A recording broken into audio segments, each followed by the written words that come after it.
Bonjour et bienvenue dans mon atelier. Bienvenue dans le podcast d'Histoire d'Artisan. Je suis Lisa Millet et je serai votre guide dans l'exploration de l'artisanat d'art. Histoire d'Artisan est l'association qui valorise l'ingénierie des artisans d'art en mettant en avant l'innovation et la recherche au sein des ateliers. Ce podcast est le reflet d'un univers merveilleux et riche avec lequel collabore Histoire d'Artisan. Vous écoutez le deuxième épisode avec Lucille Boitel, peintre ornemaniste. Dans le premier épisode, nous avons parlé de l'histoire de la peinture ornemaniste. Dans celui-ci, Lucille nous raconte son parcours, sa rencontre avec son métier et sa façon, très moderne, de le réaliser. Belle écoute!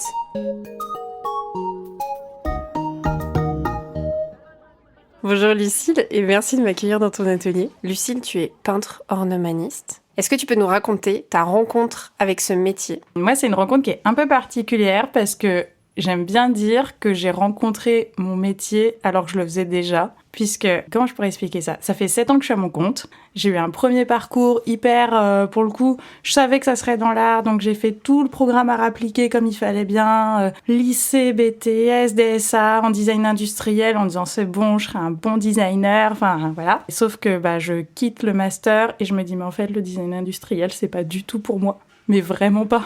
Enfin, je me rends compte que vraiment tous les stages que j'ai faits, etc., il y a un truc qui passe pas. J'aime la logique de la création de projet, mais je sais pas, il y a un manque. Et donc là, j'annonce à mes parents, après 4 ans d'études, que je repars en première année en textile, pour leur plus grand bonheur. Et donc, je reprends un BTS et pas un autre DSA parce que je suis persuadée d'un truc, mais je sais pas encore quoi, mais que ça se fera par la matière.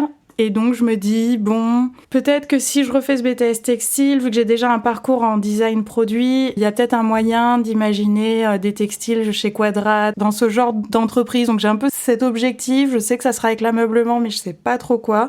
Et puis, la première année se passe. J'ai plus de cours généraux puisque j'ai déjà tout validé en amont. Et donc, je n'ai que des cours d'atelier et dont la moitié où je suis toute seule puisque les autres, forcément, sont en cours. Et c'est un peu une grosse découverte. Je me rends compte que déjà, je suis clairement plus fait pour la matière. J'ai quand même une appétence pour la couleur que j'avais sans doute avant, mais qui se développe. Et à ce moment-là, on me dit, écoute, la deuxième année, ça sert peut-être à rien de rester ici. Est-ce que tu veux le faire en entreprise? Et je rentre pour 1 an, donc sur un stage long au sein de la maison Kenzo. Et là, je rentre au Print Femme et je découvre une espèce de monde que je n'avais vraiment pas imaginé du tout, puisque on a l'impression que forcément, si c'est une grosse maison, il y a des grosses équipes, etc. Et à ce moment-là, au Print Femme, il y a une seule personne et du coup, je suis son assistante et on travaille vraiment à faire des dessins de A à Z, toute la journée, ça va pas, on recommence, on reproduit, on va rechercher des archives, etc. Et donc à ce moment-là, je sais toujours pas exactement ce qu'est mon métier, je me sens pas tout à fait designer dans le sens où c'est pas moi qui vais chercher des applications ou qui vais imaginer la structure d'un textile ou d'une broderie, mais par contre, commence à poindre en moi ce truc de il faut trouver une bonne histoire, il faut trouver un bon sens du rythme. Il y a quand même des petites choses comme ça qui sont déjà marquées. Et quand je sors de ce stage, je rentre directement au sein de la maison Pierre Fray, qui est un éditeur de tissus et de papier peint dans l'ameublement, dans lequel j'avais déjà fait un premier stage. Donc je connaissais déjà les équipes. Et j'arrive. Et là, il y a quand même un truc où je me dis, c'est marrant quand même ce truc de l'ameublement qui revient comme ça.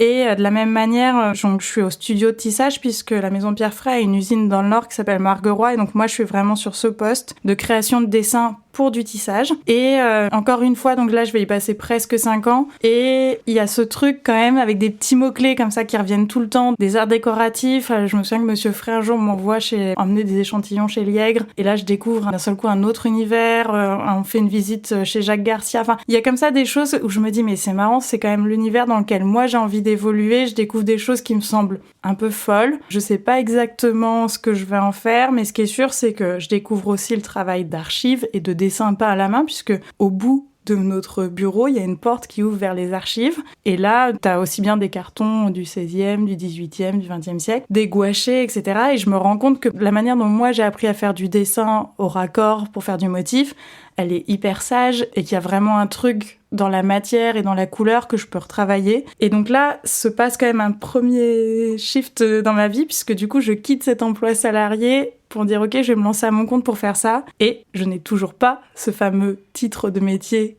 qui est le mien maintenant de peintre ornemaniste. Et je pense que c'est vraiment une construction. C'est-à-dire que je me sens pas designer textile, je me sens pas illustrateur, je me sens pas tout à fait peintre. Mais ce qui est sûr, c'est que moi, ma matière, c'est la peinture, que je raconte des histoires et qu'il y a une manière de s'inscrire systématiquement dans le champ des arts décoratifs. Et du coup, en faisant des recherches, c'est un peu ce qu'on expliquait dans l'épisode 1, c'est vraiment un travail de lecture finalement, de curiosité aussi, d'aller chercher pourquoi moi je me sens pas tout à fait à ma place ici, que là je tombe un jour sur ce fameux terme de peintre ornemaniste, et là je pense que c'est à ce moment-là où j'ai vraiment rencontré mon métier. Je pense que c'est le jour où j'ai pu le nommer, c'est la manière dont moi j'ai pu me l'approprier et d'un seul coup avoir vraiment un champ d'exploration qui était beaucoup plus libre. Je t'imagine devant un bouquin en lisant la définition de peintre ornemaniste et te faire « bah c'est évident ». Bah c'est ça. Je sais pas pourquoi je t'imagine dans la bibliothèque Forney et faire « j'ai trouvé !» Il y a un peu de ça, il y a un peu Eureka quand même. Mais c'est aussi, tu sais, je pense que c'est un peu la même chose quand tu lis des choses, enfin même des trucs un peu idiots, un horoscope, et que tu dis, mais c'est exactement ça. C'est vraiment la manière Ils ont complètement raison. Mais c'est vraiment la manière dont d'un seul coup, quelque chose que tu pressens depuis longtemps prend forme parce que t'as le bon mot qui tombe au bon moment. Et que ce travail de recherche, je l'ai pas fait par hasard, je l'ai fait parce que, voilà, j'avais déjà lancé mon activité, j'arrivais pas à passer une espèce de palier de développement, mais à la fois en termes de chiffre d'affaires et à la fois en termes aussi d'esthétique, je sentais que j'étais un peu bloquée par moi-même. Et du coup, quand j'amorce ce travail de recherche, j'ai vraiment en tête de revoir finalement les bases de l'entreprise, d'imaginer ce que c'est mon territoire à moi. Et là, je tombe sur ce mot qui, d'un seul coup, me soulage d'une espèce de poids que je me traînais depuis, je sais pas, ça faisait déjà 3 ans que j'avais l'entreprise, un truc comme ça. Et c'est quelque chose, justement, si on me disait « Oui, mais vous êtes pas vraiment peintre », chaque fois, moi, j'étais tétanisée. Je me dis « Ah là là, mais il a peut-être raison ». Et là, d'un seul coup, je me dis « Mais non, mais c'est bon, en fait, c'est bien ça ». C'est là où on se rend compte aussi de la puissance que peut avoir juste le bon mot ou la bonne phrase au bon moment. Parce que d'un seul coup, ça m'a donné juste la coquille suffisante pour après redévelopper d'autres choses plus personnelles dans ma peinture, etc. Et d'être un peu plus sûre de moi. Je trouve ça rigolo parce que il y a de nombreux épisodes de podcast où finalement on dit que l'étiquette peut faire du mal à un artisan et toi, au contraire, ça t'a fait du bien. Ouais, et en plus, je pense que c'est parce que il y a aussi cette manière c'est l'étiquette que j'ai choisie, dans le sens où je suis allée la chercher, j'ai eu besoin de me situer parmi mes contemporains, on va dire, et ou parmi mes collègues qui peuvent être plus peintres en décor ou plus dessinateurs textiles, etc. Et là, moi, ma pratique, elle était jamais tout à fait la même que celle des autres, et donc ça m'a permis aussi de m'organiser par rapport à cet écosystème, finalement. J'ai beaucoup d'amis qui sont arrivés par l'artisanat après des reconversions, et qui souffrent parfois d'un syndrome de l'imposteur qui est terrible, alors que leur travail vaut autant que celui d'un autre. Et en même temps, moi, j'avais quand même tout ce parcours qui était normalement celui à peu près fait pour. Et ça n'empêche pas que si tu n'as pas trouvé la situation dans laquelle tu es bien, tu peux quand même te sentir imposteur alors que t'as fait, à la limite, là quand même, j'avais fait tout le parcours comme il fallait, etc. Et donc du coup, trouver le mot, c'est aussi s'autoriser finalement à dire « Ok, ça c'est bon, on peut passer à la suite ». Et ça permet après de nourrir aussi les recherches de manière beaucoup plus large. D'un seul coup, une fois que t'as le mot, tu dis « Ah bah du coup, qui c'est qui était peintre ornemaniste à telle époque ?» Et puis là, d'un seul coup, tu peux faire d'autres ponts. Et donc ça réouvre vers d'autres champs. Et c'est beaucoup plus agréable une fois que tu sais où tu cherches, quoi. Tu parlais des peintres en décor et des dessinateurs textiles.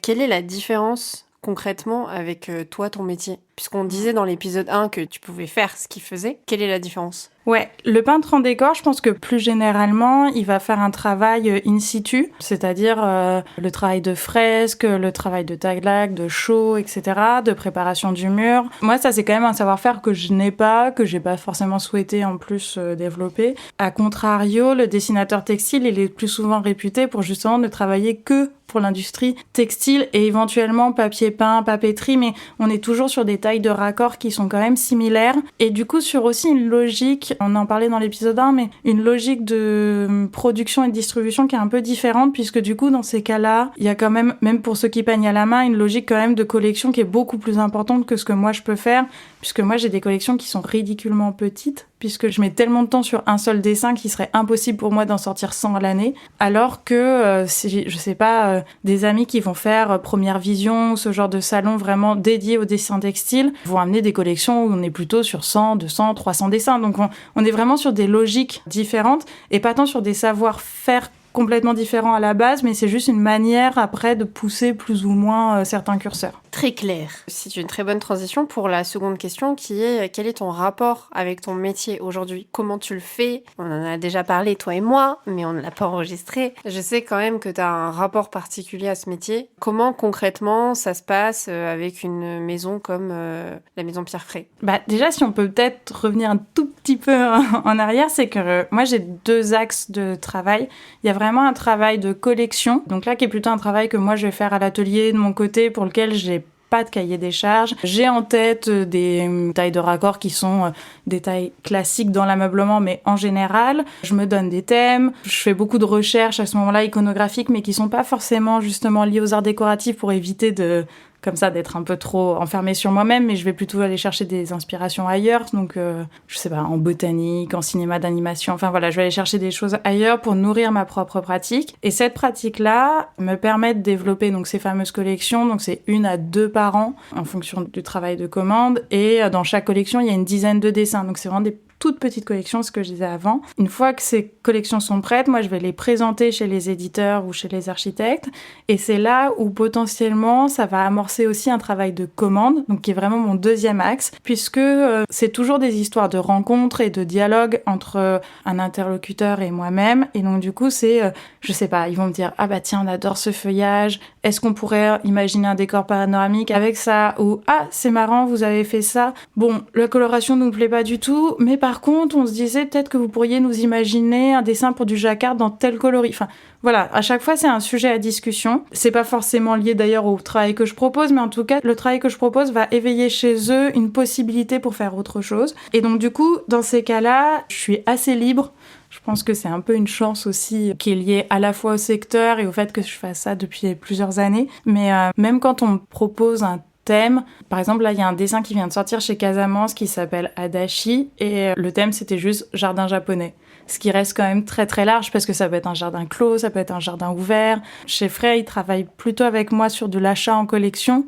Mais donc du coup, ce qui peut arriver, c'est qu'on me dise « Ah bah tiens, on a acheté celui-là, mais est-ce que tu peux nous faire le petit frère ?» Donc le petit frère, ça va être le raccord plus petit. Donc c'est pas le dessin lui-même, mais c'est plutôt un dessin complémentaire. Ça veut dire que s'il y en a un sur le canapé, on peut imaginer l'autre en papier peint. Enfin voilà, il y a des manières d'imaginer des univers comme ça. Après, avec chaque client ou partenaire, parce que du coup, par exemple, j'aime pas trop les mots concurrence, j'ai pas vraiment de concurrence. Il y a des gens qui font des métiers similaires, mais on a tendance à travailler plus tous ensemble que vraiment l'un contre l'autre. Et du coup, avec eux, voilà, on va évoluer comme ça en fonction de leurs besoins, de la manière dont moi, je vais pouvoir m'intégrer dans un projet qui est déjà existant, ou au contraire, comment je vais pouvoir proposer une histoire nouvelle, mais c'est très large. Donc, tu as expliqué justement que finalement, si on rapporte un peu à ce qu'on peut connaître, tu as la proposition « je produis, j'ai en stock et je vends ouais. » et la proposition « je te fais du sur-mesure ». Ouais. Mais si on fait encore un peu en arrière, bon là, tu as expliqué comment tu travailles avec ton client. Est-ce que tu peux nous expliquer ce que tu concrètement rends à ton client? Parce que du coup, c'est toute la problématique, c'est que moi, tout est peint à la main. Mais un client comme Pierre Fray qui va avoir besoin de rentrer en édition, donc en collection, et de pouvoir en sortir du métrage, évidemment que je vais pas aller à l'usine et peindre 100 mètres de papier peint. Ça serait impossible à tenir. Et en plus, 100 mètres, je suis gentille, ça peut être bien plus. Donc, il y a une manière à un moment de numériser mon travail, de le repasser sur Photoshop, de le remonter, puisque du coup, ce qu'on appelle un raccord, c'est le fait que ça se répète à gauche et à droite, et pour un motif aussi en hauteur, du coup bas et haut. Et on va imaginer le raccord sur Photoshop et livrer ce fichier digital, sachant que pour l'éditeur, je livre en général et le fichier digital et l'original qui va rentrer du coup en archive chez eux. À partir de là, il y a aussi une manière d'imaginer que ce fichier digital, il doit pas être une espèce d'ersatz de la peinture, mais il doit être plutôt un prolongement, c'est-à-dire que dans la manière dont je vais le numériser, la manière dont je vais détourer les éléments, j'expliquais plutôt justement que même par exemple pour faire un détourage, aujourd'hui on imagine souvent que Photoshop serait une espèce d'outil absolu, on clique sur une baguette magique et ça fait tout. Enfin, c'est possible, mais ça sera cracra, alors que moi j'ai besoin vraiment que le dessin qui sorte, ce soit le dessin que j'ai imaginé et que j'ai peint à la main. Donc, si j'ai des traits de pinceau, etc., il faut qu'on les retrouve sur le produit final. Et si jamais, par exemple, on veut faire un tissage avec, alors là, on n'aura peut-être pas le trait du pinceau, mais ça veut dire aussi qu'il va falloir les accompagner en disant, bah voilà, ça, c'est la manière dont j'ai imaginé le dessin. Ça, c'est sa version qui va vous permettre de le tisser, donc en couleur pure, où je vais faire la translation. Et ça, c'est ce que je vous conseille pour garder vraiment l'essence du truc. Et après, ils vont garder ou pas, puisque une fois qu'ils l'ont acheté, c'est aussi entre leurs mains et donc quelque part, c'est à eux de décider. Mais c'est quand même souvent des discussions aussi. On va faire en sorte de garder l'essence de l'histoire initiale. Oui, parce que tu me racontais que tu partais vraiment d'une histoire, que quand ils te demandent un feuillage, tu leur dis, vous voulez un feuillage d'été, vous voulez un feuillage qui raconte un ciel gris, enfin voilà, Ouais, je pense que c'est hyper important dans mon travail. C'est vrai que je le dis beaucoup le mot histoire depuis le début sans l'expliquer, mais il y a plein de manières d'imaginer des motifs et je suis pas sûre qu'il y ait une bonne manière. Mais en tout cas, pour moi, pour faire ce métier dans la longueur et pas me retrouver avec une espèce de panne sèche comme ça un matin en me disant j'ai pas d'idée, le subterfuge que j'ai trouvé, c'est vraiment de me dire ok, on m'a demandé des sols pleureurs une fois, ok, mais le sol pleureur c'est quoi? Pour moi le sol pleureur c'était celui qu'il y avait devant chez ma grand-mère parce qu'il y avait ce bruit hyper particulier du vent dans les feuillages, etc. Du coup c'est aussi des lumières d'été, donc d'un seul coup ça réouvre et sur une palette de couleurs, sur une sensation de mouvement, sur une vibration un peu particulière, donc ça veut dire aussi que dans mon choix de peinture, je vais aller chercher cette vibration et ça me permet d'avoir des travaux qui sont quand même à la fois toujours les miens, où on va pouvoir reconnaître ma main et en même temps toujours différents puisqu'il y aurait rien de pire que d'avoir un dessin chez un éditeur qui serait trop proche de celui chez un autre et donc du coup quelque part, garantir une histoire à chaque fois nouvelle, c'est garantir aussi que les propositions, elles seront toutes les miennes et en même temps toutes différentes. Quand on en parlait tout à l'heure, ça me faisait penser à Robert Mercier. Je sais que tu es une grande fan du podcast, que tu as, je pense, écouté celui de Robert Mercier. C'était pour le cuir, parce que c'est plus par métier que je me... Ouais, c'est métier du cuir. Et lui, il racontait justement qu'il y a certaines techniques qu'il va développer pour une maison et qu'il ne refera pas pour une autre maison. Style le plissé, je crois que c'était pour Balmain. S'il m'écoute, il va me dire « Oh non, c'était pas du tout ça ». Mais bref, voilà, j'imagine que c'est la même chose pour toi. Ouais. Et c'est marrant parce que ça aurait pu rentrer dans les anecdotes d'avant, mais il y a une manière d'imaginer... Tous les éditeurs chez qui je vais, c'est moins vrai avec les architectes, mais c'est vrai avec les éditeurs. Souvent, ils me font « On est d'accord, hein, là, vous sortez pas un dessin similaire chez un tel. » Et à chaque fois, je suis vraiment déjà, non, ça n'est jamais arrivé, ça n'arrivera pas. Et moi, je m'en fais un point d'honneur un peu, puisque c'est aussi la garantie d'avoir du travail encore dans quelques années. Et c'est d'autant plus étonnant que parce que moi, je navigue entre ces maisons, je me rends bien compte qu'elles ont toutes leurs histoires propres et du coup, toutes aussi leurs caractéristiques en termes d'identité graphique. Et donc, autant c'est toujours ma main, autant c'est toujours ma peinture. Et je sais que certains s'amusent à retrouver... Ah tiens, t'as publié un truc chez un tel. Autant, ce qui est sûr, c'est que les histoires qui plaisent à l'un ne sont pas forcément les histoires qui plaisent à un autre. Et il y a vraiment, pour moi, des caractéristiques fortes en termes de composition, de couleurs, etc., qu'on retrouvera pas chez les uns et chez les autres. Donc c'est ça aussi, finalement, de raconter des histoires. Ça permet aussi de dire, bah tiens... Toi, t'es plus comme ci, toi, t'es plutôt roman policier, toi, t'es plutôt roman, je sais pas, d'aventure. Et donc ça permet aussi d'explorer des territoires qui sont propres aux maisons sans trahir en même temps ma manière de peindre. Oui, c'est ce qui fait aussi son avantage quand tu commences à les connaître, c'est que certes, vous pouvez passer par quelqu'un d'autre, mais moi, je sais qui vous êtes et je vais pas essayer de raconter une histoire qui vous convient pas. Et en plus, je pense que les maisons avec lesquelles je travaille depuis longtemps, ça s'est fait sans se dire non plus. Enfin, c'est-à-dire qu'à un moment, on n'a jamais eu un brainstorming en disant « Ok, c'est quoi l'identité de marque de telle maison ?» Et c'est plus des choses qui se font parce que, à force de discussion, leur manière de réagir finalement aux présentations de dessins, etc. Je pense que l'air de rien, j'ai pas de micro avec moi, je les enregistre pas. Mais en même temps, je trouve qu'il y a une manière de vivre les choses de manière hyper humaine. Et donc, du coup, forcément, je me dis « Ah bah tiens, ça, non, je crois qu'il n'aimerait pas trop. » Enfin voilà, donc je me projette beaucoup. Après, c'est aussi un jeu je me fais avec moi-même quand je dessine une collection. Je me dis ah ouais, ça c'est vraiment pour eux. Et du coup, je vois si après c'est bien eux qui l'achètent, etc. Donc c'est ce que j'ai te demander justement quand tu fais tes collections. Est-ce qu'il y a des moments où tu te dis ah là là, je suis sûre eux ils vont adorer. Ouais. Et en général, ça marche plutôt bien. J'ai quand même quelques surprises, mais je sais pas, à 95% ça marche. Mais j'ai quand même quelques surprises. Il y a des fois où je me dis, ah ouais, ils ont pris celui-là, bah j'aurais... Ou inversement, un dessin que je me suis dit, ah ouais, mais ça c'est sûr, c'est pour eux. Et vraiment de les voir passer en mode, ok, zéro intérêt. Et c'est pas très grave, parce que déjà, ça arrive pas si souvent. Et en même temps, bah moi je me dis, ah bah tiens, ça c'est quand même que peut-être que là j'ai projeté quelque chose qui est pas tout à fait vrai, ou en tout cas pas dans ces coloris-là. Enfin, en tout cas, à chaque fois, je me dis pas, je suis pas heurtée par ça, je me dis juste, ah, j'ai peut-être encore une petite subtilité à aller chercher. Et ben, si je peux me permettre, ça veut aussi dire que tu as une qualité qui est l'empathie et qui est... Non, mais c'est important, en fait, parce que du coup, vraiment, tu te mets dans les chaussures de ton client et tu te dis, bah... qu'est-ce qu'il aimerait, qu'est-ce qu'il aimerait pas. Et tu peux anticiper ses besoins. Je fais ma meuf d'école de commerce, mais c'est la base du marketing, l'empathie. Ouais, mais c'est marrant parce que t'es pas la première à me le dire et en même temps, moi, chaque fois, je suis un peu en mode, je sais pas. Mais... non, mais en tout cas, tu vois, j'aimerais pas non plus qu'on reconnaisse pas ma main. Enfin, il y a quand même un truc du travail personnel, etc. Donc, c'est pas non plus complètement se mettre dans ses souliers à lui, mais c'est plutôt être vraiment une espèce de jeu de danse, quoi. Tu vois, un truc de on avance ensemble. Et moi, je trouve que c'est quand même les plus belles collaborations, c'est celles où il y a vraiment eu un ping-pong. C'est-à-dire que ils m'ont dit, ah bah tiens, ça c'est super, mais ça par contre, est-ce que ça vaut le coup de l'imaginer comme ça ? Alors après, on entend la différence, c'est pas il faut me changer le feuillage de 3 mm à droite, mais justement, je trouve qu'à chaque fois qu'il y a des discussions, qu'on s'interroge sur la manière d'imaginer justement une composition, une couleur, etc., il y a aussi une manière de projeter une histoire qui est commune, et souvent, quand j'écris des dossiers, par exemple des dossiers de concours, dossiers de presse, ce genre de choses où c'est un peu plus académique, j'aime bien dire qu'avec mes clients, on essaye de servir une même idée de l'art décoratif, puisque chacun aura une idée différente. C'est-à-dire qu'évidemment que Nobilly, Souffret ou un architecte n'aura pas la même vision à l'instant T de ce qu'est l'art décoratif en France en 2024. Et en même temps, moi je me dis c'est une petite porte avec lui, c'est une autre porte avec lui, et à chaque fois ça crée plutôt une espèce d'écosystème qui est total.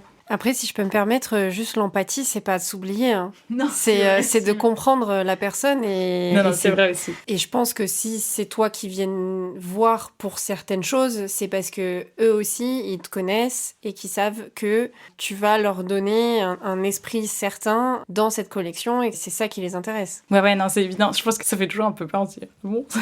Mais oui, c'est évident que c'est pas complètement s'oublier. Mais oui. Voilà, c'était aussi bien replacé, cette histoire de jeu à plusieurs. Je trouve que c'est intéressant. Je pense que c'est ce qui fait aussi la beauté de quand tu travailles en indépendant pour plein de clients différents, c'est que tu vas à la fois toujours être toi, mais tu vas essayer de rendre l'autre heureux et donc en fait tu vas te poser des questions qui seront toujours nouvelles. Enfin moi c'est ce que j'aime trop dans le travail de freelance en fait, d'indépendant. C'est justement se dire je pense que c'est d'ailleurs pour ça que j'ai vraiment du mal sur un CDI à 5 jours sur 5.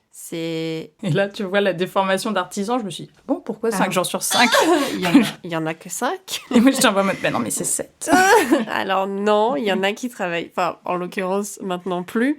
Mais vraiment, quand je travaillais sur mes 5 jours de boulot classiques de CDI, les 5 jours pour un même projet, vraiment, au bout de 6 mois, 1 an, je finissais toujours par m'ennuyer ou par perdre ma créativité. Et c'est trop drôle parce que là, à la chambre de métier de l'artisanat, mon directeur, il m'a dit « Elisa, tu sais, si tu veux plus de jours ?» Et je lui ai dit « Vraiment, François, tu veux pas. Vraiment, je t'assure. Parce qu'en fait, si je sors pas, si je rencontre pas d'autres clients, si je rencontre pas d'autres projets qui peuvent me nourrir, je vais croupir là et je vais plus rien te pondre. » Il est horrible ce mot, croupir. C'est un peu ça, ouais. C'est ça, je serais une vieille flaque debout. Mais oui, non, mais je pense que t'as complètement raison. Enfin, moi, je trouve ça passionnant, mais tu vois, justement, pareil, la manière dont on en parle, en disant, et là, il y a un truc à ouvrir, ouais. Et là, on peut aller chercher ça. Et c'est aussi une manière de se réinventer soi-même, c'est quand même hyper cool d'avoir un travail où tu te dis pas, bon, va falloir faire un décor. Mais bon, va falloir faire un décor et puis il va falloir faire un énième sapin que je connais par cœur. Alors que non, déjà, rien que ça, tu vois, c'est passionnant, mais tu te dis, ok, je dois dessiner un sapin. Mais ok, il y a le pain maritime, il y a le pain comme ça, il y a le pain... Et d'un seul coup, tu vois, ça réouvre autre chose. C'est trop bien de se dire aussi que tout est support à réouvrir encore et encore, quoi. J'étais en train de chercher les bouquins de botanique chez toi. J'en vois un là. Botanical Sketchbook. Ouais, Florae aussi à côté. Mais sinon, les autres sont plus à la maison. Parce que j'ai dû partager ma bibliothèque en 2. Ah mince. What a shame. Problème d'artisan.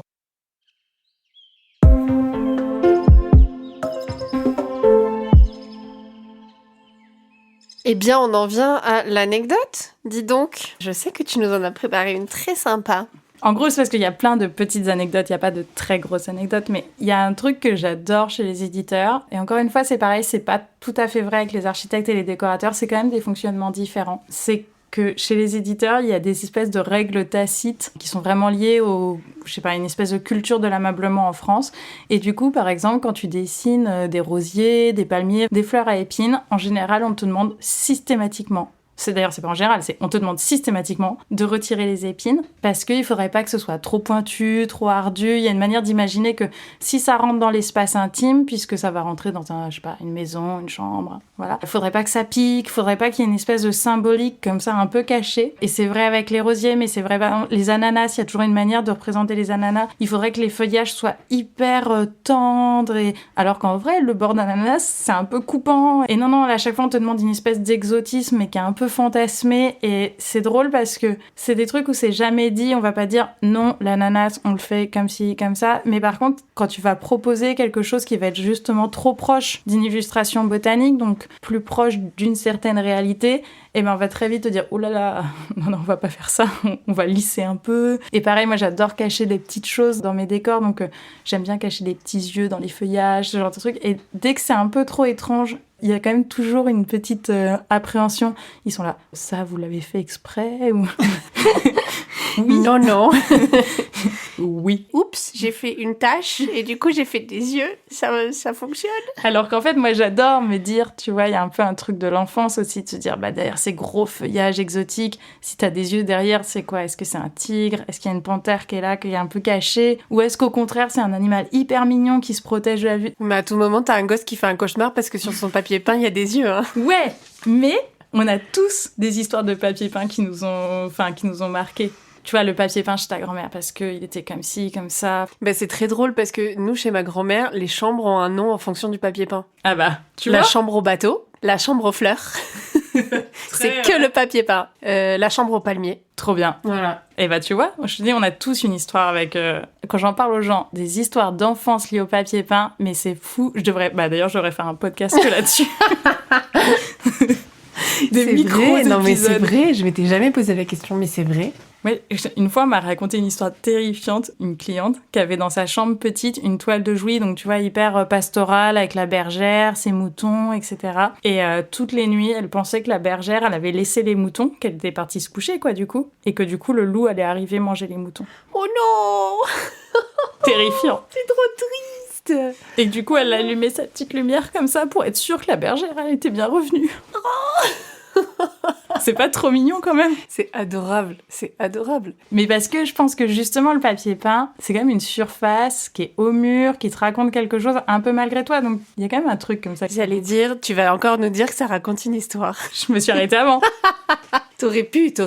On aurait compris. D'ailleurs, je remarque que dans son atelier, tu n'as pas de papier peint. Non, mais parce que ça, c'est pas possible. Et chez moi non plus. Parce qu'en fait, je peux pas essayer d'imaginer d'autres choses. Et aussi...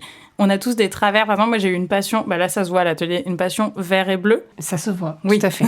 Et je sais que cette passion-là, elle est en train de me quitter. Et donc, il va falloir que je vende ces dessins, là, très vite.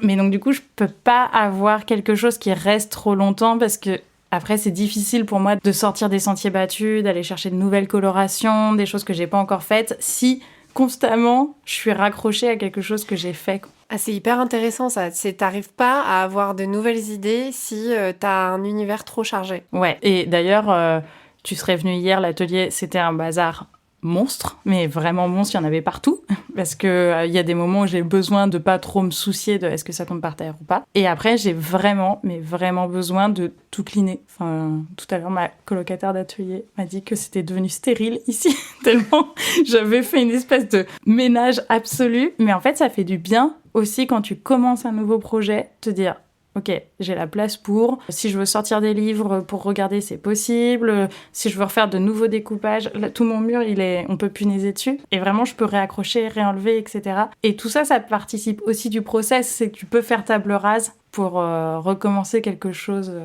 C'est vrai que je vois beaucoup de trous de punaise dans ton mur. Ouais, ça a été beaucoup punaisé. Ça fait combien de temps que t'es ici ? Je suis arrivée en août dernier. C'est vrai qu'on n'a pas parlé du lieu parce qu'il est assez incroyable. Tu parles de ta coloc, mais on peut peut-être faire une mise en situation. Mais oui, puisque du coup, je suis résidente depuis le mois d'août au BDMAMA, donc au bureau de la mode, du design et des métiers d'art. Bon, vraiment, j'arriverai jamais à le dire dans le bon sens. Et c'est intéressant parce que c'est un incubateur qui est géré par la mairie de Paris, enfin qui est un service de la mairie de Paris, dans lequel on peut résider pendant 2 ans, pour lesquels on a un espace. Donc là, moi, j'ai un atelier qui est top, qui est à Faidherbe, avec une super grande fenêtre. Et c'est bête comme ça joue beaucoup, mais c'est un atelier dans lequel on est bien, sur lequel on peut faire aussi tous les travaux dont on a besoin pour organiser l'activité. Quand on le loue, il est vide.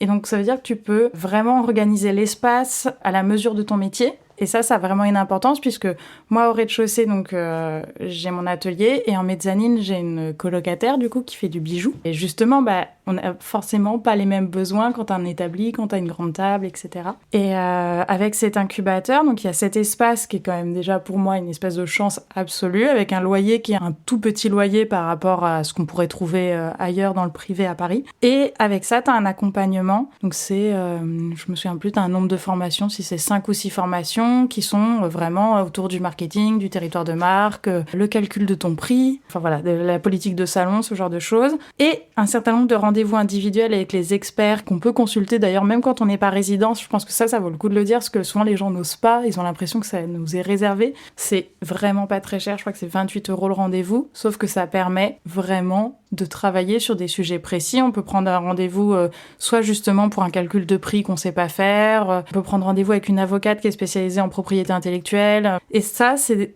hyper bénéfique pour nous parce que se dédier à son activité, c'est une chose. Avoir une maîtrise du geste, c'est une chose. Je pense que quand on arrive ici, c'est quand même des choses qui sont déjà relativement bien acquises, même si ça évoluera tout au long de notre vie. Mais par contre, la posture entrepreneuriale, c'est quand même un autre délire, on peut le dire. Et malgré le fait, par exemple, moi j'ai quand même fait 2 accompagnements avant où je peux pas dire c'était top, ça m'a quand même ouvert plein de questionnements possibles, justement, de manières d'imaginer mon entreprise. Et malgré tout, faut être honnête, on n'est pas tous commerciaux dans l'âme, on n'est pas tous, marketeurs, etc. Et là, vraiment, c'est hyper intéressant d'avoir des gens dont c'est le métier qui sont là pour nous guider, pour nous dire ça c'est top, ça moins bien, ça tu peux regarder par là. Et je pense que ça c'est vraiment une espèce d'accélérateur pour nous, d'autant que au BDMMA il y a 2 sites, il y a celui de Bastille et celui de Faidherbe, mais ça veut dire qu'on est systématiquement, même si les ateliers sont juste partagés avec une personne, ça veut dire aussi qu'au même étage tu rencontres des designers, d'autres artisans, des maisons de mode, des bijoutiers. Antonin Mongin fait du tissage de cheveux, Audrey, elle fait de la marqueterie de cuir, et elle a tout un travail autour du matériau souple. Enfin, ce que je veux dire, c'est que forcément, il va y avoir aussi des possibilités de s'interroger à la fois sur qu'est-ce que c'est qu'être un entrepreneur, parce qu'on aura tous les mêmes problématiques de temps, d'argent, de commandes, etc. Et en même temps, potentiellement de travailler ensemble sur des sujets, soit vraiment de mener des projets ensemble, soit sur des trucs très bêtes. Pour Milan, j'ai fait un mobile pour présenter justement un des tissus que j'avais fait pour un éditeur. Et un truc tout con, mais pour percer du bambou, moi j'avais pas du tout les outils, j'avais une Dremel qui était trop lourde et ça éclatait systématiquement le bambou.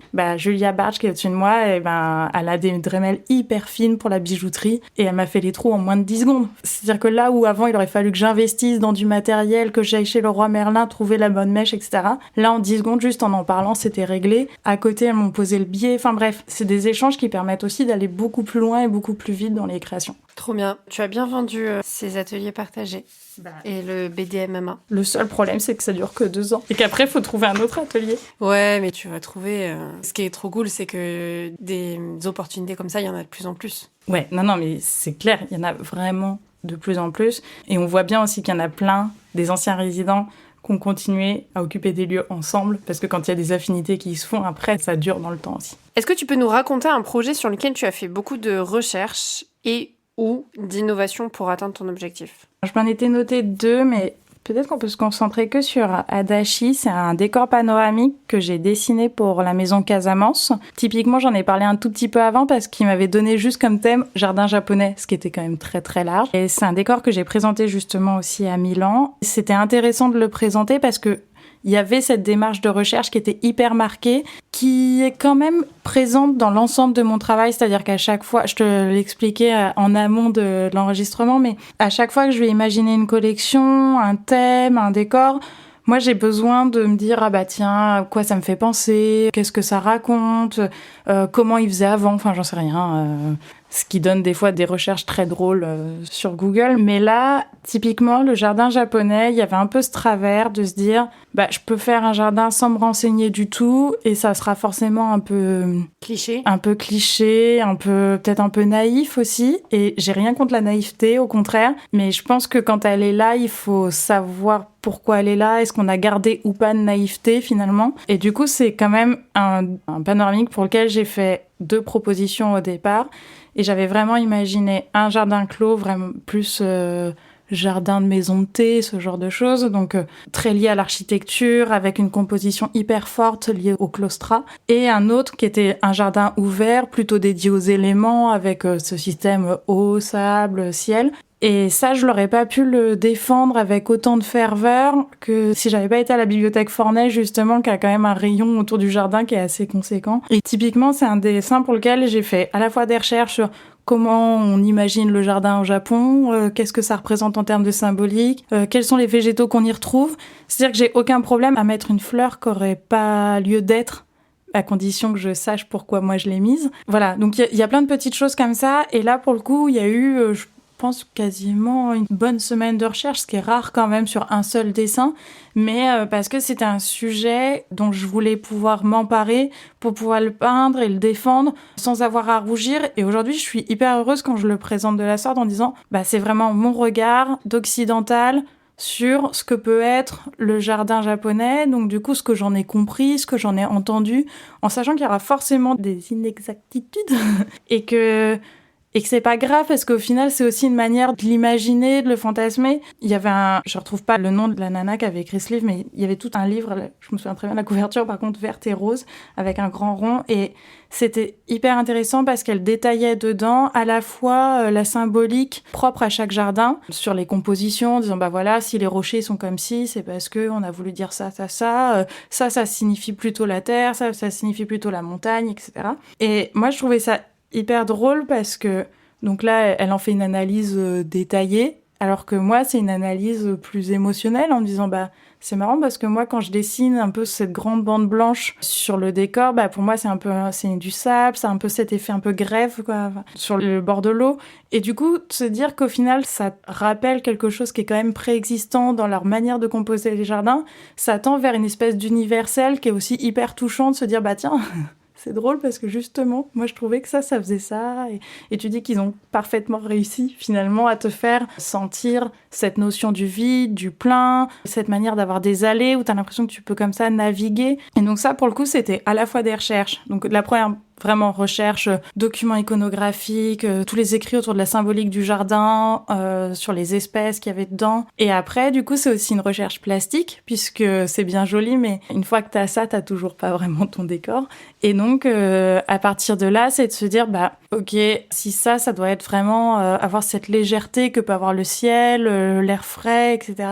Moi, qu'est-ce que je vais utiliser comme peinture? Qu'est-ce que je vais utiliser comme teinte? Et du coup, j'ai choisi de travailler sur des glacis, donc c'est des couches très transparentes qu'on va accumuler. Donc je pars d'un fond foncé et après je vais faire des couches plus claires et donc une première, une deuxième, une troisième. À chaque fois ça sèche entre les deux. J'applique, je frotte, j'applique, je frotte, j'applique, je frotte. Et forcément t'as quelque chose comme ça d'un peu vaporeux où les contours sont pas complètement nets et ça participe justement de la symbolique générale que j'avais recherchée justement dans cette première recherche qui était plutôt documentaire, quoi.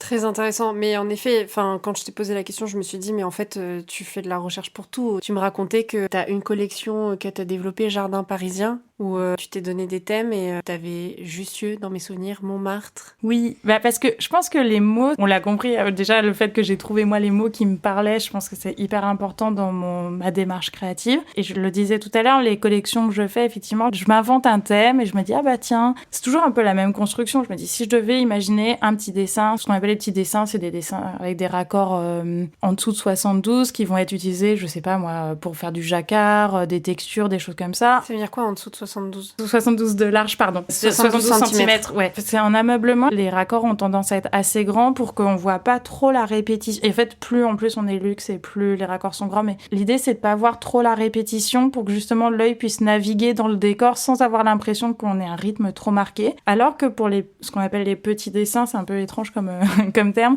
mais ça va plutôt être des granités, des faux unis, des choses où le dessin est moins perceptible et qu'on va utiliser du coup pour du tissage, des broderies, mais des broderies sièges, donc des choses quand même assez denses. Enfin voilà, des imprimés, mais pareil, où ça va être plus petit. L'idée, c'est que ça se fonde un peu plus et que ce soit pas trop marqué. Alors que, du coup, quand je crée une collection, je vais me dire, il me faut un petit dessin. Avec ça, je vais lui imaginer un grand dessin qui va avec. Comme ça, qu'est-ce qu'on pourrait mettre au mur avec. Et puis, si je devais faire un dessin un peu intermédiaire, donc sur un grand raccord, mais quand même qui puisse vivre à la fenêtre, voilà ce que je vais faire. Et ça me permet comme ça d'avoir 4, 5, 6 dessins, puisqu'en général, je vais jusqu'au panoramique, qui fonctionnent ensemble et en même temps qui peuvent vivre indépendamment les uns des autres, puisque je sais pas à qui je vais les vendre, donc le but c'est vraiment pas qu'ils soient trop liés et qu'après je sois bloquée si j'en vends un et pas les autres. Et du coup, ce travail de recherche que je fais justement, c'est de se dire, ok, ça c'est mon histoire générale, mais après, typiquement un jardin parisien, qu'est-ce que c'est ? Moi, le jardin parisien, et donc je te racontais, je crois, l'histoire de Pont-Neuf, donc en me disant, petite, moi j'adorais quand ma grand-mère m'emmenait sur les oiselleries du Pont-Neuf, où il y a aussi ce marché aux fleurs, et c'était de se dire, moi j'adorais ce côté hyper foisonnant, où tout était un peu, je sais pas comment c'est maintenant, mais à l'époque, les pots étaient sur des espèces de stèles, un peu en hauteur. L'idée, c'était d'occuper vraiment tout l'espace pour avoir une espèce d'espace de vente maximum. Et donc, il y avait cette idée d'aller chercher comme ça à la fois des souvenirs et à la fois une écriture qui est hyper art moderne avec des collages, plutôt à la Jane Harp, en me disant, c'est aussi l'époque. Et donc, Paris, en 1920, ça doit être ça. L'oisellerie, en 1920, c'est aussi... moi, j'adore la photo, donc c'est aussi d'aller se dire, tiens, dans les années 30, dans les années 50, etc. Quelles sont les images comme ça qui me reviennent un peu spontanément ? Et tout ça, ça me fait une espèce de map mind d'un thème et ça me permet de faire des dessins qui sont un peu à l'abri des tendances aussi et qui vont quand même raconter quelque chose à peu près à tout le monde. Oui, parce que tu me disais que les tendances, t'as tout intérêt à pas t'y tenir parce que le temps que ce soit développé, ce sera déjà plus une tendance. Ouais. Surtout là, sur de l'ameublement. Je peux vendre un dessin maintenant, ça se trouve, il sortira que dans 3 ans. Soit parce que l'éditeur qui me l'a acheté, il a eu un coup de cœur pour le dessin, mais en ce moment, j'en sais rien, j'ai vendu un dessin d'inspiration Amérique latine, et en fait, en ce moment, il fait une collection d'inspiration Esquimau. Évidemment que ça va pas rentrer dedans, donc il faudra attendre la prochaine. Ça peut être ça peut être il a pas trouvé la bonne qualité, c'est ce qu'on appelle la qualité, c'est le support sur lequel soit ils vont broder, imprimer, etc. Et dans ces cas-là, c'est pareil, c'est pas parce que le dessin est mauvais, c'est parce que c'est pas le bon moment. Et donc, si je suis trop marquée sur la tendance, ils vont l'abandonner. Et moi, j'ai tout intérêt à ce qu'ils sortent puisque j'ai travaillé pour, etc. Donc, si je veux que ça fasse vivre aussi l'actualité de l'entreprise, je pense que c'est important d'avoir des dessins comme ça qui tendent quand même vers quelque chose de plus grand. Et aussi parce que je te disais tout à l'heure que contrairement à la mode où un dessin va vivre, je sais pas, 1 saison, 2 saisons, si vraiment ça a été une espèce de best-seller, en ameublement, c'est pas le cas. Tant qu'un dessin se vend, il reste en collection. Le jour où, par contre, sur 2 saisons, rien n'est sorti, là, il saute et c'est un peu normal, il peut être un peu marqué dans son temps, mais il y a tout intérêt quand même à faire des dessins qui sont un peu hors du temps. Et puis, je pense que ça correspond aussi à une certaine notion de l'art décoratif où il y a autant d'architectes et de décorateurs que de styles particuliers, et donc un dessin qu'on aurait imaginé pour une situation peut très bien vivre dans une autre à partir du moment où on lui offre un contexte qui lui convient, quoi. Et du coup, ça, c'était les recherches vraiment sur la recherche telle que je l'imagine, mais je crois que dans ta question, il y avait aussi un truc lié à l'innovation, et ça, je pense que c'est une question aussi qu'on peut aborder rapidement, parce qu'il y a une manière d'imaginer, en tout cas moi je me dis, la peinture, c'est quand même quelque chose qui existe depuis... je sais pas, la nuit des temps. Et on peint sur les murs depuis hyper longtemps. Donc en termes d'innovation, je sais pas forcément ce qu'on va apporter maintenant. Si on parle d'innovation stricto sensu, ça lié à la technique. Par contre, ce qui est sûr, c'est que, je te le racontais tout à l'heure, mais par exemple, pour faire un décor panoramique, moi j'ai mis en place des process de production. C'est la première fois qu'on s'est rencontrés où je me suis dit, en fait, c'est ça mon niveau d'innovation, puisque en parlant, j'avais pas forcément pris conscience que c'en était une, mais les décors panoramiques, la manière dont je les imagine, je les imagine vraiment comme on on imagine un décor pour du cinéma d'animation. C'est-à-dire qu'au lieu de le peindre en une seule fois, comme on peindrait une très grande toile, je vais imaginer peindre le fond, le second plan, le premier plan, puis tous les détails sur des formats séparément. Et cette logique de production, ça m'a quand même permis d'aller encore plus loin dans le sur-mesure, puisque après on peut changer. Une fois que c'est renumérisé et remonté, ça permet quand même d'aller très loin sur tiens, je voudrais changer la coloration, mais juste de cette partie-là, de cette branche-là, de cette fleur-là. Et ça, je pense que c'est aussi quelque chose qui est assez nouveau pour les artisans, c'est de se dire que l'outil informatique, il n'est pas là contre la main ou contre le geste, mais il peut vraiment accompagner et de plus en plus, moi je dis que ça fait partie du geste du dessinateur, puisque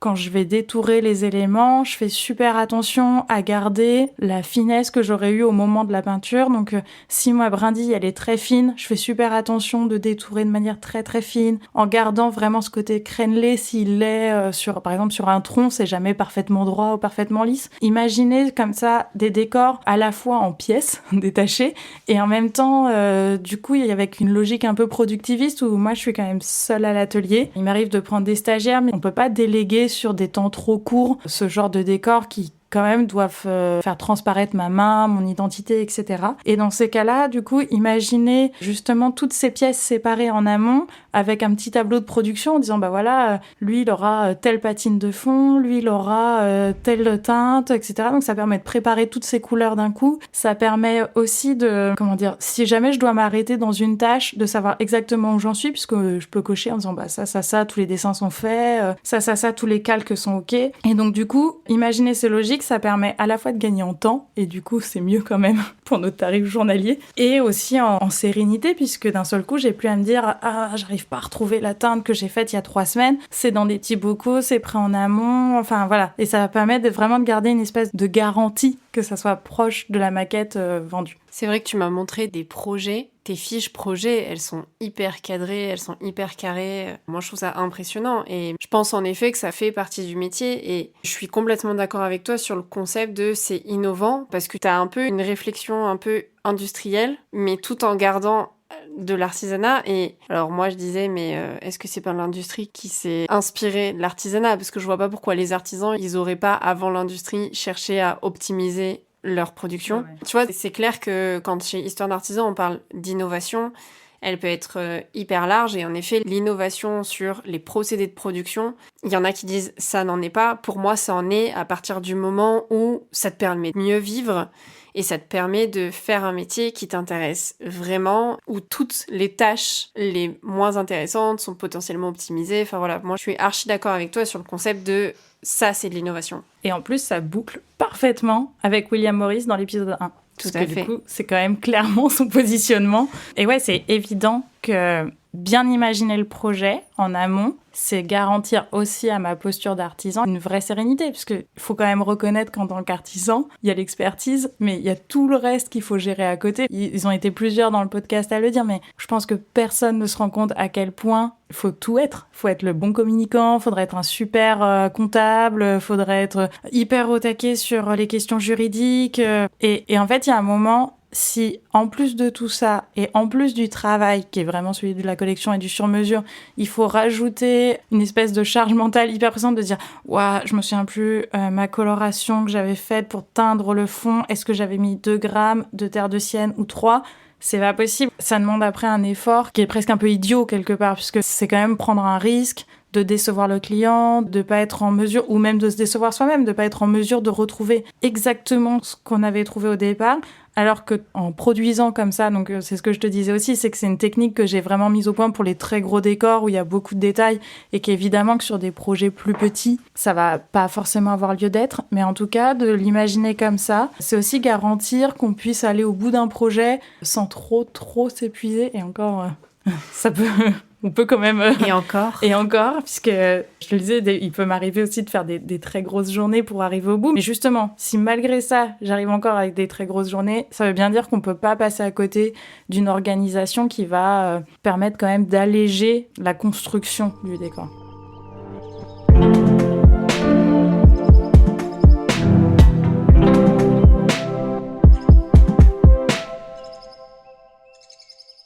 Et quels sont tes projets futurs ou qu'est-ce que tu aimerais développer? À la limite, il y a 2 choses sur les projets futurs. C'est que là, moi, c'est quand même... Je sais pas trop si j'ai le droit de parler, donc je vais pas dire avec qui je travaille, mais j'ai un projet avec une architecte et c'était une architecte dont j'adorais le travail, donc méga heureuse félicitations de travailler sur ce décor. Et donc c'est un projet global, mais dans ce projet, il y a un décor de 8 mètres de long, donc là, typiquement, je vais mettre en place quand même... Dès que la maquette sera validée, une logique de production derrière pour être sûr de ne pas oublier un petit élément dans un coin qui ne serait pas peint, du coup.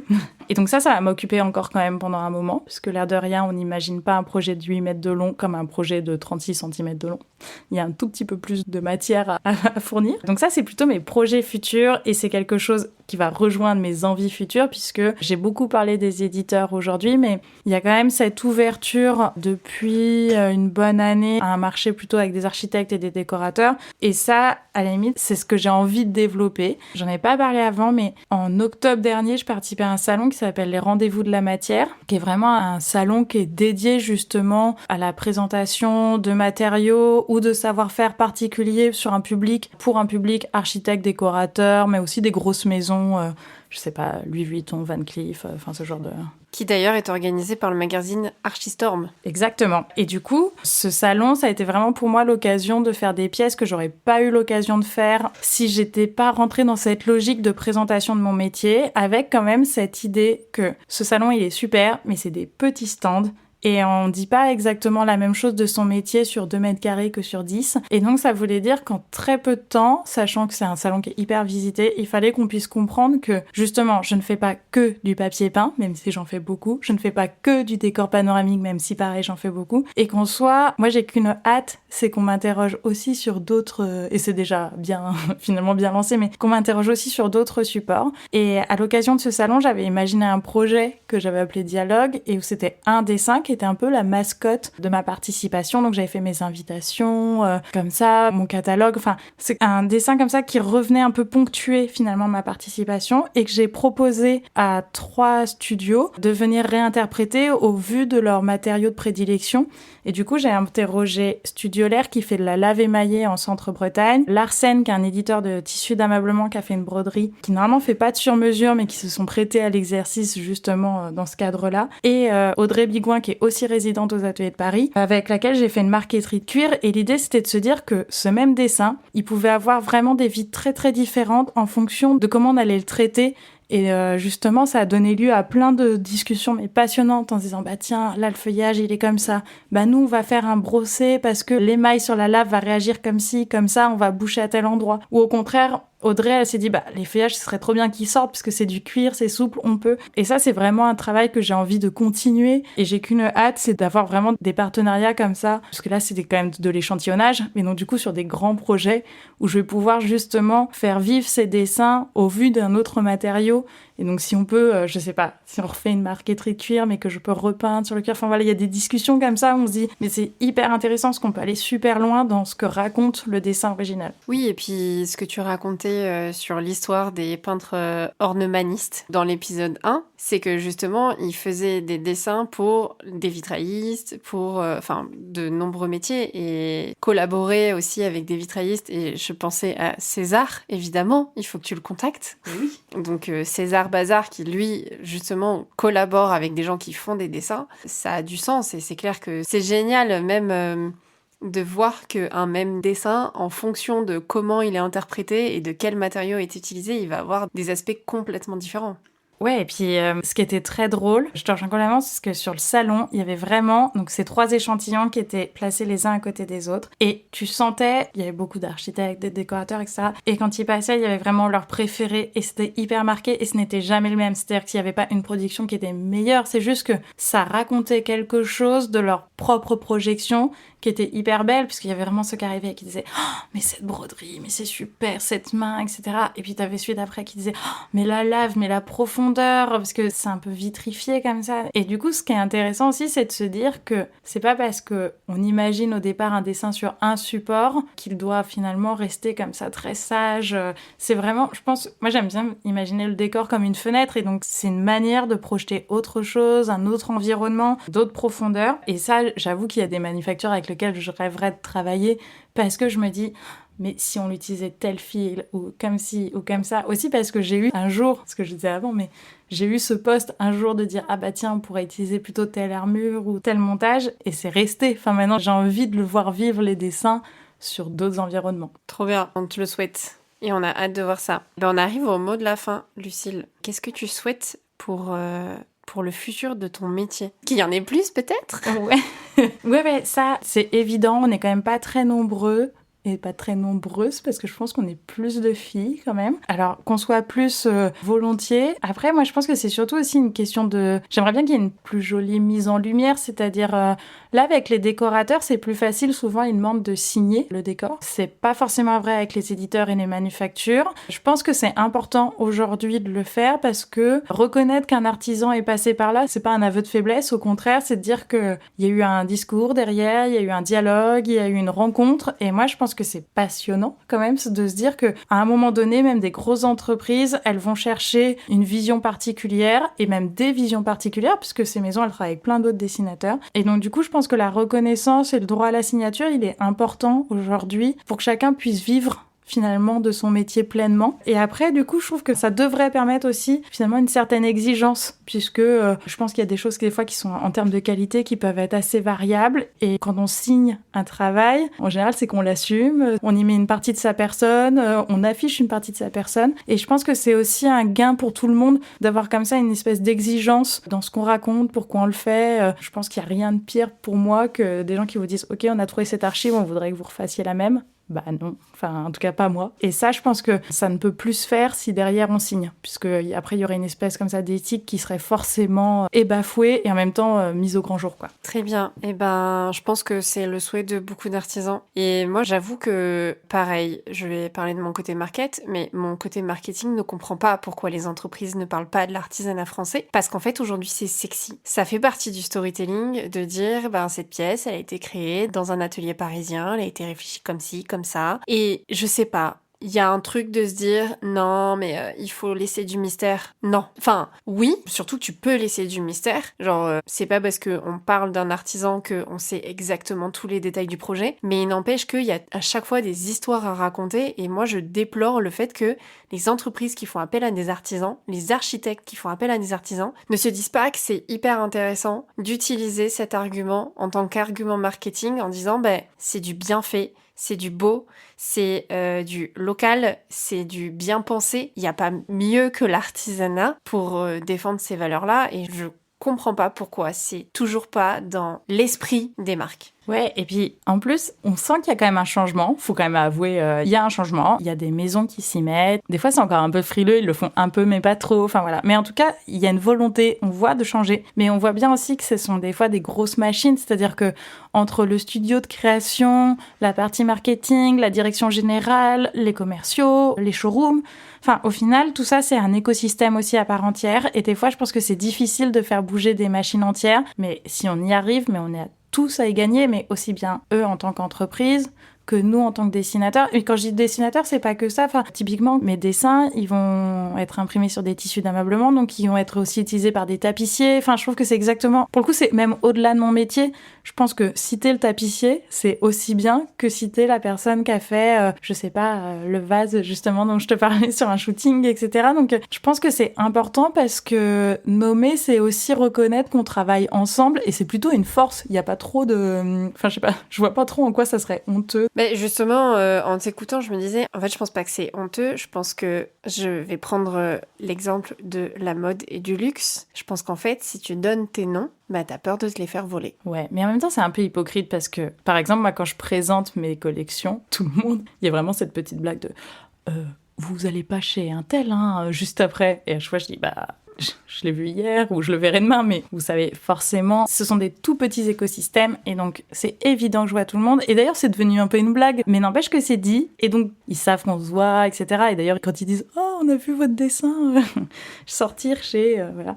Et donc du coup, je trouve que c'est très hypocrite de dire « Oui, ça serait pour protéger une espèce de secrets de fabrication, alors qu'au final, plus on grandit dans les métiers d'art et plus on se rend compte aussi qu'on se connaît tous et que du coup, on va forcément finir par savoir qui est le tapissier de tel fauteuil sur tel hôtel ou de tel ou sur tel shooting. Ou à Milan, j'ai été hyper étonnée et touchée aussi parce que justement en présentant le fameux décor jardin japonais qui s'appelle Adachi chez Casamance, il y a des galeries qui sont venues me voir en me disant « Ah, mais nous, on est la galerie qui avons prêté la commande pour tel shooting. » ou « Ah, mais... » Et en fait, c'était hyper touchant parce qu'ils étaient heureux de faire communauté aussi. Et donc après, on s'est rencontrés parce que justement, on avait été à un moment donné, sans le savoir, sur un même espace. Et donc, comme quoi on se rencontre forcément et on se connaît forcément. Je trouve que l'argument de préservation d'un nom ou d'un fonctionnement, il est un peu obsolète. Je suis d'accord. Et puis surtout, si on ne communique pas pour